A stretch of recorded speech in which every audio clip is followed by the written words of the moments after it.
You've been on the road, and there's a story you have from Texas that I wanted you to share with the audience, please. So I'm usually the one, me and David usually go up to the Counterprotesters at our events, and usually we have more people attend our events than obviously Counterprotesters. Right. But at one of our events in Dallas, there was a group of 10 people that were they were harassing people coming into our event, so we went and distracted them so that people could get into our event peacefully.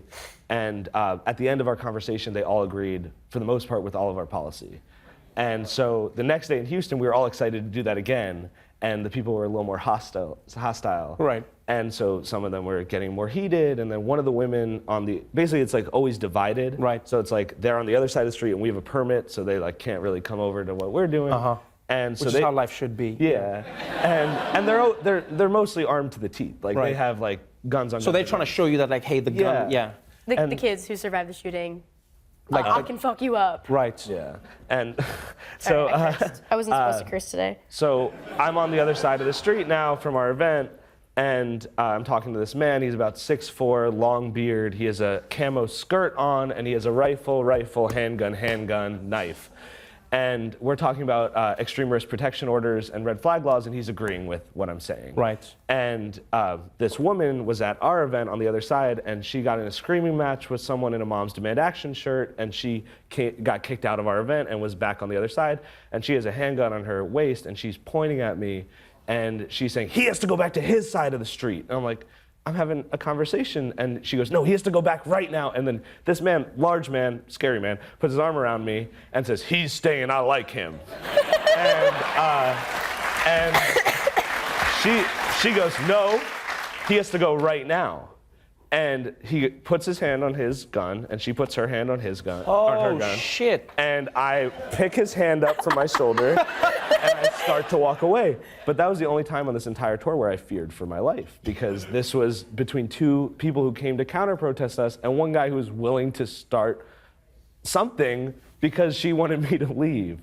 And there's another story where we were marching. Wait. Wait.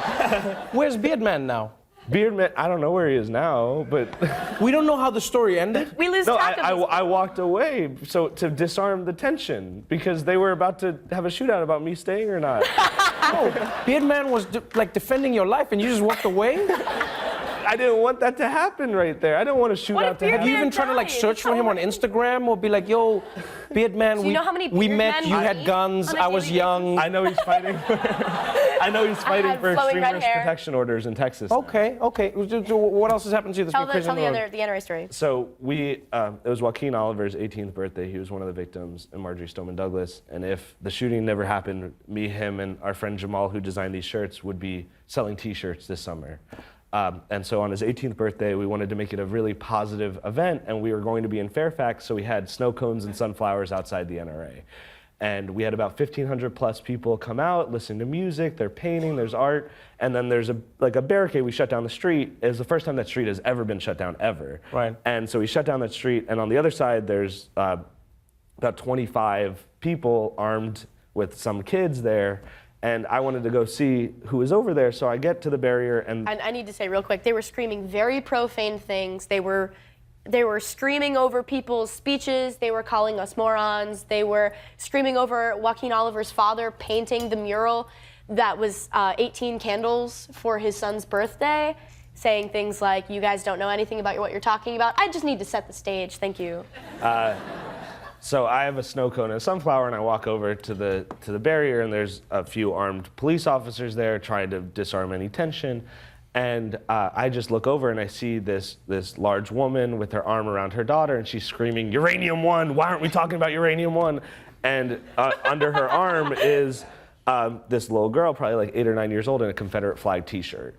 And I always remember what we learned from Ambassador Andrew Young and John Lewis. They say hate is something that is taught. Right. You're not born with hate.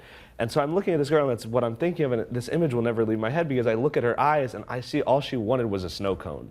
All she wanted was to come over and get a snow cone, and I knew her mom was holding her and not letting her come over. And I wanted to go over there, and they wouldn't let me. And so it's that kind of divide where we're not having a conversation, where we're not coming together in a positive way, Right. that is creating this hate and tension. Because there's no reason an 8-year-old girl should be having a Confederate flag t-shirt and be denied a snow cone, Right. ever. Just give her the fucking snow cone.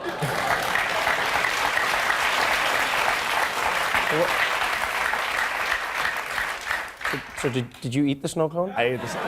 My friend actually dropped it on the floor. Right after. Mine fell too. Yeah. I think that's just how snow cones go at the end of the day. You guys They dropped either your get thrown snow- away or they fall or. I was helping register voters, And you and dropped your I snow dropped cone. my snow cone. How long do you hold a snow For the cone greater for? good. It's for the greater good, Matt. It was You're like 5 registering. minutes. It was really good though.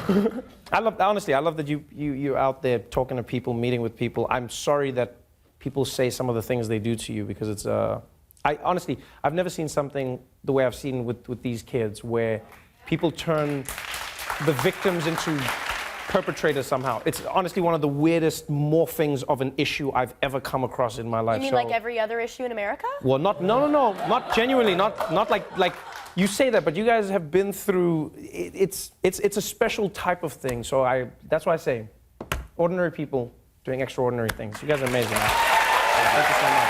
Thank you for being here. Thank you. One more time, everybody.